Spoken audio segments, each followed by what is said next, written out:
engines were busy clearing their railroad of leaves and broken branches. Peter, Sam, and Rusty often worked together. One day, Rusty helped Peter Sam to a water tower.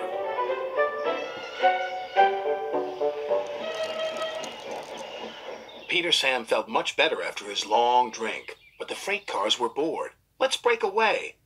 Their loads were heavy and the couplings old. One snapped.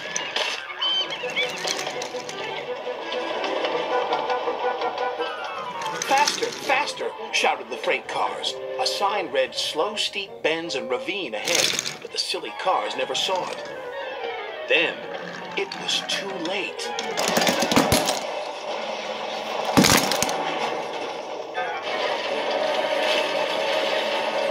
Peter Sam arrived at the scene of the disaster. His driver sighed. This was our fault. We didn't secure them properly. We'll have to get help to pull them out. Sir Topham Hatt will be very annoyed. And he was. You will work in the yards until I can trust you again. Duncan was delighted with Peter Sam's dilemma. Fancy not securing your freight cars on a hill. They'll come back to spook you and your special funnel. Woo! And who's to say you're not afraid of ghosts? Snapped Rusty. Ghosts? Things that go bump in the night? Rubbish! Well, I'll tell you a story that will make your funnel quiver, Rusty said. A long time ago, a little engine was returning home. It was a misty, moonlit night. Suddenly, the engine lost control and plunged over the side into the swamps below.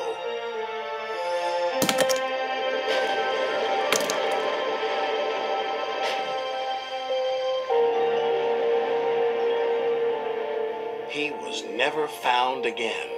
But many a workman will tell you that when the moon is full, they have seen the little engine trying to get home. But he never reaches the other side. So what do you think of that, Duncan? Rubbish, replied Duncan.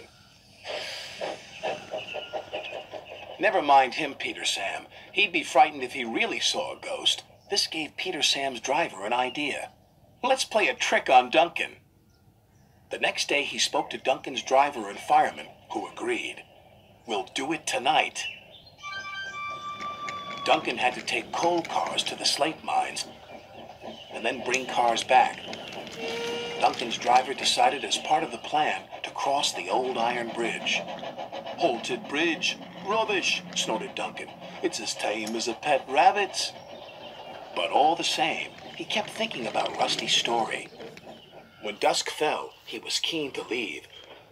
If we don't go now, Scarloey will take my favorite place in the sheds.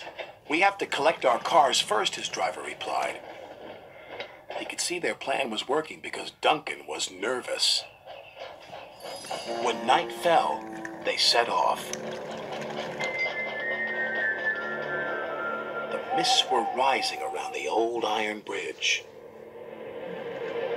Duncan whistled, and the sound echoed everywhere.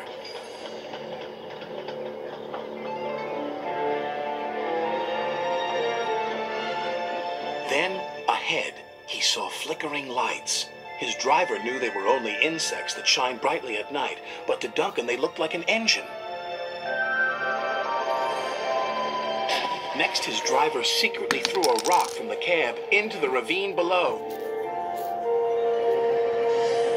It's the ghost! Take me back! Take me back, please! When Duncan reached the safety of his shed, he closed his eyes tightly. Spooked, are you, Duncan? Laughed his driver. No, I'm asleep. And Duncan refused to open his eyes. He did, though, when he thought his driver wasn't looking, just to make sure that he was still there.